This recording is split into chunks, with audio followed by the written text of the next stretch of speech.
What is up, everyone? Welcome back to another episode of the Leave Your Ego at the Door podcast. I really hope you enjoyed that last episode and really internalized what it truly means to leave your ego at the door. Amen, dude.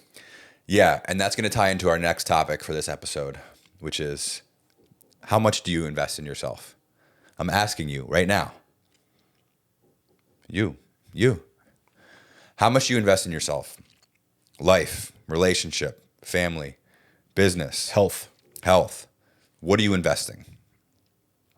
So, we asked the question in the last episode, but I knew that there was a longer-winded answer. There was more that needed to be said than we had time to talk about. Yeah. So, we decided to pick it up now this week, and it's a really important topic, and I think that it's the core of the evolution of yourself and of your business. Whatever you're trying to accomplish is investing in yourself and realizing that we can't go it alone, whether it's, life, relationships, or business, whatever it is.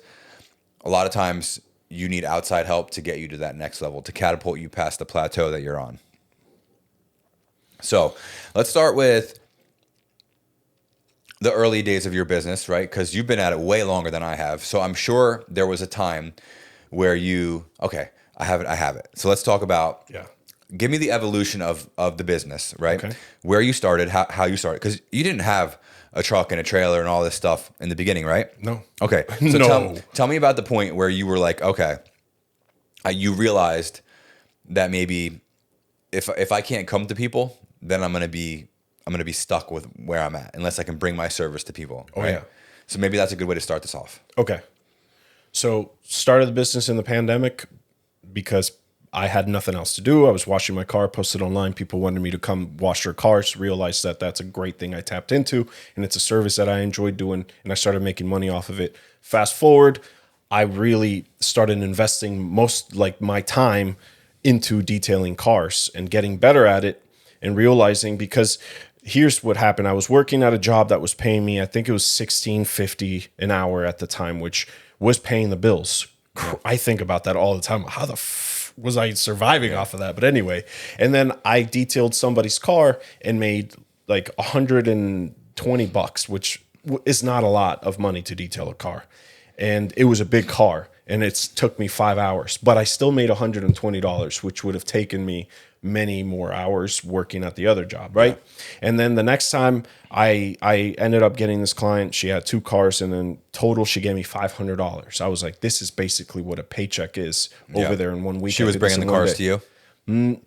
No, so this is how it all started, right? I have the Maserati, the blue Mazda CX-5, and I would just, have my mop bucket in my car, in the back of the trunk, the hatch or whatever. I would bring my garden hose. I would bring my mom when she was cleaning houses when she lived in the United States. She left behind this bin where she put all her spray bottles. I had that. That was like my spray bottle holder, carrying on the tradition, right? Mm-hmm. I brought my couple towels with me and soap and window cleaner. Dude, just bare bones. Whatever everyone had in their garage is what I was putting in the back of my car. And then I would have to hook up to their water hose to do it. And that's only sustainable for just people that know you. You know what I mean? Yeah. Once they started referring me to like people that I didn't know, then that conversation, I'm a good people person. So I knew how to like, kind of present this so it didn't sound like, hey, can I come use all your stuff to wash your car? Yeah, I need electricity, I need water, I need this. So you seem like you feel like an amateur. Yeah, you feel like an amateur, and then when you're gonna tell them the price, you're like, hey, I can come to your house and do what you could do, but I could just do it probably a little bit better, a little bit quicker. So I realized that I started to upgrade my equipment, and I joined a networking group. And then that's when I really felt that feeling where I needed to invest into like something bigger, because did you have the trailer at that point before joining the networking group? No. Ooh, Joining the networking group really catapulted me into doing it, because the networking group was a big investment, an investment that I, besides the equipment that I bought, like it was $200, and then the yearly fee was like $700. Was that like your first big investment into yourself? Yeah, and that's scary, right? And that's a lot of money when you're only making like a couple $100 a week. That was like a lot of money. Yeah. a lot of money, right? And but then I started getting referrals, and then I started like getting bigger jobs, and then I was doing the ceramic coating. So the ceramic coating I have to do at my house, right? So I got a couple of those jobs, and that gave me a good cushion to like invest into. And that was from joining the networking group. I got a couple of ceramic coating jobs, and then instead of like calling it like, look at all this money I just made, let's party or do this, I was like, okay, now I have to get a trailer because this is obviously a continuous flow of income or Yeah. people coming in. I need to look more legit. I need to be more prepared for this opportunity that just came. And because of that opportunity giving me all these benefits that I was getting, I was like, let me continue to water that.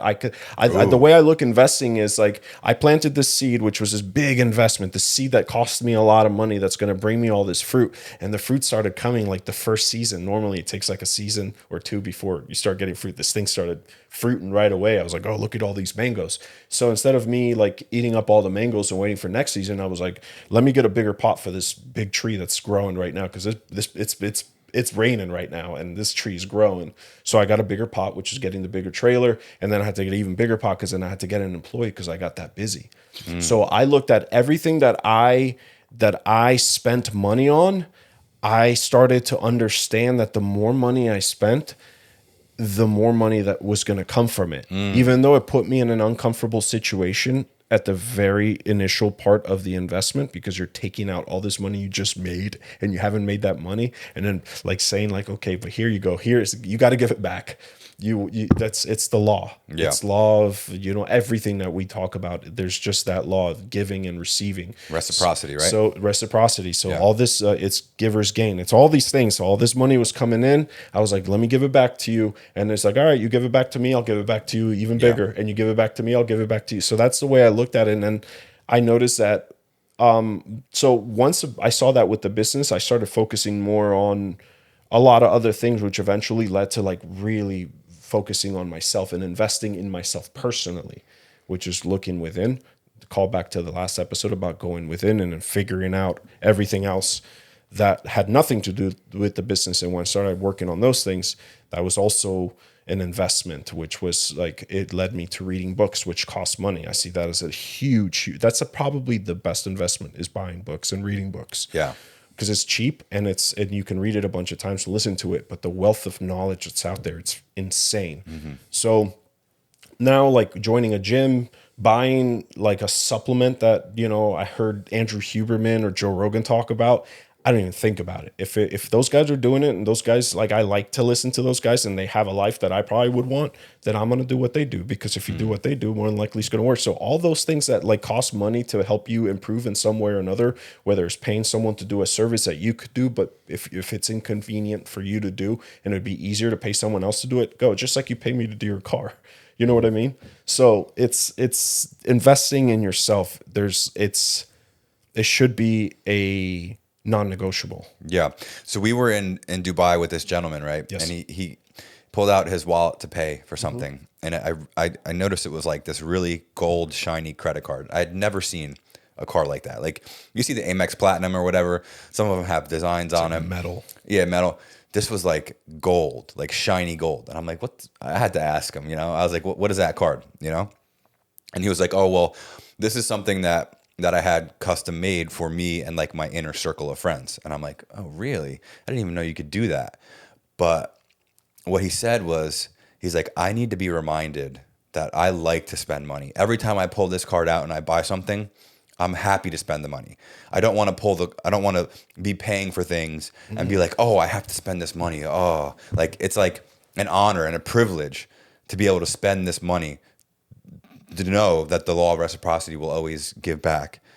So it's like, just spend the money, It's crazy. We're not going off topic, but like this brings me to a thought that I had a few months ago. And just, like we're talking off air, that right now, like you're talking about plateaus. I feel like I'm at a plateau right now. And then this is like just not being, I don't need the validity of telling people that I'm being vulnerable. Most of the time I am vulnerable because you'll know how I'm feeling. Like Yeah. right now, the this week has been like work has just been different because of the rain, because of school ending and all the snowbirds leaving. Like my business, it's seasonal. Some people are leaving, so it's making the way I started to look at it, because I was starting to get into that negative voice, because it's inevitable. That voice is there, and you got to constantly work to not let that negative voice in your head. I was like, no. Right now, those clients are leaving, and you're having a quiet week, or this is happening because you're about to make more room for all the other clients that are about to come in. Yeah. That's the way I started to think a few months ago, when there was like a peak where I was hitting finally like my record numbers, right? And it felt good. And then I had this moment, like an epiphany. It almost felt like there was just adrenaline and dopamine flowing through my body. I realized something clicked, and it was exactly what you're saying. I'm like, oh, the money is just like this weird concept that, like, the more you feel attached to it and the more anxiety you feel to it, the worse that's going to feel. But if you look at it as just something, it's like an exchange of energy where like it's coming in, and then you get to experience whatever you're supposed to experience with that amount that came in. But you also have to be just as happy to let it go, because just understand that when that it's going to come and go. It's just like the ocean. Sometimes the tides are in and it's a lot of money, and then you also watch it a lot go, because sometimes a bunch of bills hit all at once, and you're like, oh wow, look how much sand has started. Like, look at the water line. Sometimes the account goes into the red. Exactly, and then it comes back. And then right now I'm in one of those moments where like I'm watching it go. It's a low tide, baby. And you know what? I find myself in moments of like a little bit of anxiety and depression and feeling sorry for myself, but then I have to remind myself. It's fleeting. It's fleeting. It's like, we don't I live in understand. that. We can't sit in that. Exactly. But this is why I love these conversations, and we need to have these conversations as people in general, because if no one's reminding you of that, then you're just going to be negative. They say money doesn't grow on trees, but they literally print it. Yeah. Crazy, right? They just print it. Money doesn't grow on trees. They literally print it. Yeah, it's just an exchange of energy. Now, it's not even paper anymore. It's just numbers on a screen. Dude, that blows my mind. Numbers on a screen, That's bro. it. How do you know? It's like when I send people money or they send me money, it's just like I just get a text from Zelle. What the fuck is Zelle? And I'm like, all right, I just got a text message saying that I got a bunch of money. Thumbs up. Thumbs up. Yeah, I think plateaus in business are inevitable, and I think that means you're on the cusp of growth. So I think that it's a good thing. It's a very, very good thing to do, to hit a plateau, because you're getting out of the comfort zone, right? Mm-hmm. Which is exactly where I'm at too. So things have been good, consistent business, a way that I designed like my retainer clients, which they pay me a fixed monthly amount every month for a set amount of deliverables. But I just know that season will come to an end sometime. Clients will drop off, other clients will come in, whatever it may be. But I know that for myself and my business, video production, right, that the referral based business model can only get you so far. Yeah. So I started researching and doing other, trying to like buy courses and all this other stuff, which is really, I think also like the online learning platform, like business is like so huge right now. You could find whatever it is that you want to do and find a course for a few $100s to like expedite the time to figure out exactly how you want to do it from people who've already done it. Right. So it was like a snowball effect, kind of like the giving and the reciprocity, right? I signed up for this course, $500, whatever. It gave me a lot of insight on good things that I wanted to learn. Right. But then I was like, I know that there's more. I know that I can go deeper in this. Right. So started chatting with the guy who created the course, right? Telling him about my client base, my revenue, what I do. And he's like, Andrew, if you get one more client, promise me that we'll have another conversation about coaching. And I'm like, that's fine. I'm totally open to coaching. I've been coached before. I think that's a necessary thing. And I've been looking, it's funny the way that it happened, because I was looking for a coach specific to the video business, right? Somebody that has walked the path that I want to walk, who can get me there faster than me figuring it out on my own. Yeah. So I bought the course. There's so many modules. There's all this shit. I'm said, I need to pay someone a little bit more than this to give me the blueprint. Right? To give me. I saw what they were doing. It was an exact replica of what I wanted to do, but I'm my own person, so I'll have my own spin on it, right?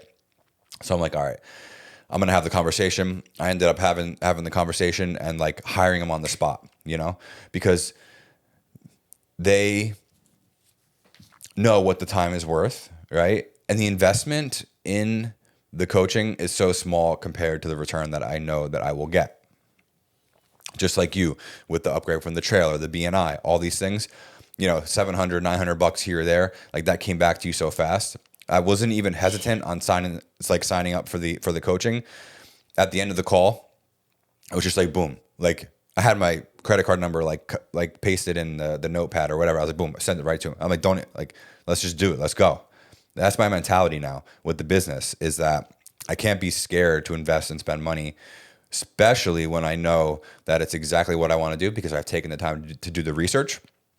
And paying for speed is one of the most important things that you can do. Yeah, it's a little bit of a foreign feeling when you're spending a lot of money on something that's supposed to help you, like as opposed to like buying a new pair of shoes, okay? Like, or buying Because something. you can't touch it.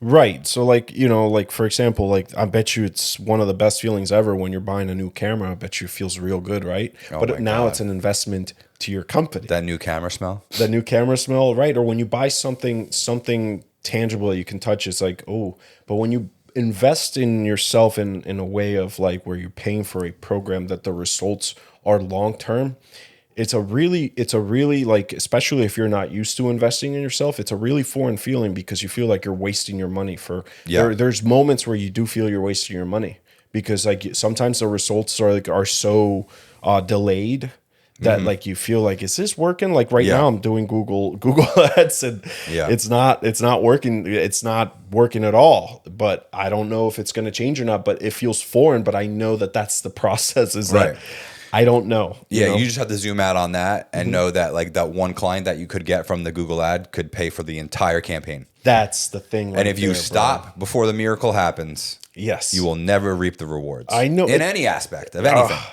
It's like that. I don't know. Don't quit before the miracle. Right. It's like that meme. I don't know. I see of a guy with the pickaxe underground digging. You talked about Think and Grow Rich, right? Yes. I just started rereading it, and he talks about the oil tycoon guy, right? Yes. And they were digging, trying to find the well, digging. He couldn't find it. He gave up, sold the shit. The next guy bought it. It was fucking 3 feet away from where he stopped digging. 3 feet from peace, bro. Think about that. Think about that before you fucking give up on yourself. You could be 3 feet away from your goal, and you throw in the towel just before everything changes. Oh my gosh, dude. But it's so scary in those moments, though. Well, it goes back to us talking about being detached from the money. Right. Because you have to do that first. But at some point, you are so attached to money. And I think typically people that like us that didn't necessarily come from wealth, that you have to go figure it out on your own. Yeah. It's like and more than likely those are the people that listen to these type of podcasts, because if you grew up in wealth, this conversation is kind of irrelevant to you because you're just all you know is wealth, and God bless you, and that's awesome, but I'm sure you have other strifes in life that maybe whatever, but like people like us, it's like when you're so attached to like you're taught to like, oh, you're spending money on this, spending money on that, or that person got this, but like when you're attached to like for example, like $1,000, right? It's a lot of money, I think, in any spectrum, unless you're like a millionaire. But if you're investing in yourself for something that's like, it's just a slow trickle, that could be just what's standing between you and what's going to change your life, is that like that letting go of that fear. Understand, no matter what, it's going to come back. You just have to trust that it does. And you also, a lot of it to me is leaving it up to God too. Yeah. But and it's mindset. And it's also, I feel like not everybody is built like us. Oh, we're built different. Is that what you're saying? Well, no, not you and I. I think the entrepreneurial spirited people who are willing to go all in on themselves, bet the house on themselves, like it takes a certain kind of girth, It does take girth. Or that maybe that's not the right word. What's the Italian say? Chutzpah? Chutzpah? Or somebody like balls? Nuts? Yeah. The gall or whatever. I know what you're saying. Yeah. And it's funny. Let's kind of break this out a little bit, right? Let's break it out. Guys like us that are talking about this stuff, if you're not of this mentality, we're corny. Does that make sense? Yeah. Like, for example, Amazing show. If you haven't watched Tires on Netflix with Shane Gillis, bro, watch it. It is hilarious. But there's this moment where this super like motivated bro that he went to high school with comes in, and he sounds just like what we're talking about. He's mentioning some of the same shit that we're saying. And I'm like, oh, look, they're ridiculing that guy. That guy's a character now. And it's funny because like I found myself recognizing that. And then I'm like, if this was like 5-6 years ago, I would have been like, that's that douchey guy that makes a lot of money that like Right. is a like a rich boy from parents. But now I'm like, oh no, I really resonate with him. I also resonate with the rest of the cast and the rest of the show, but I get it now. Like people that are people that are highly motivated, that are entrepreneurial, we want to help other people. We're motivated. We talk about these things and we're big, and we want to like, we have this thing where we feel like our voice should be heard and that we want people to understand, and we talk Yeah. about these things, but we come off real fucking corny to those that don't want to listen. And those are like, I won't invest. I'll just go buy a fucking scratch off and see what happens. Yeah, funny. Coach this morning while we were working out was asking me about you and the podcast and all that stuff. And I was like, yeah, I've done podcasts in the past. Like we started one in 2016. I was like, but I didn't feel very confident in what we were doing because I didn't feel like I had the experience and the professionalism to deliver what I wanted to say. And then I didn't think that I could help anyone. He's like, Andrew, I saw that in you from the moment I met you. Now you just believe it. That's nice. I believe it. Now I believe it. Yeah. So I'm okay with doing this, with sharing with people, investing a lot of time into the editing and the production and all that stuff, because I know that what we have is valuable and that someone else could benefit from it. But that was such a shift in myself to be able to have the confidence to I'm okay with what we're doing, and I know that someone else can get some value from it. It took me a long time to think like that, you know? Yeah. And also it's like there's somebody, and Nick says this all the time. I got this from Nick, and we talked about it off air for a second. There's somebody who's trying to walk the exact path that you walked. They're just you 2 or 3 years ago. I know. So think about that guy and what they could get from just either meeting us, listening to this, watching the video, seeing the social clips, whatever it is.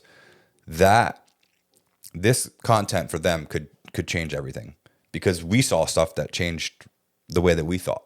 I know.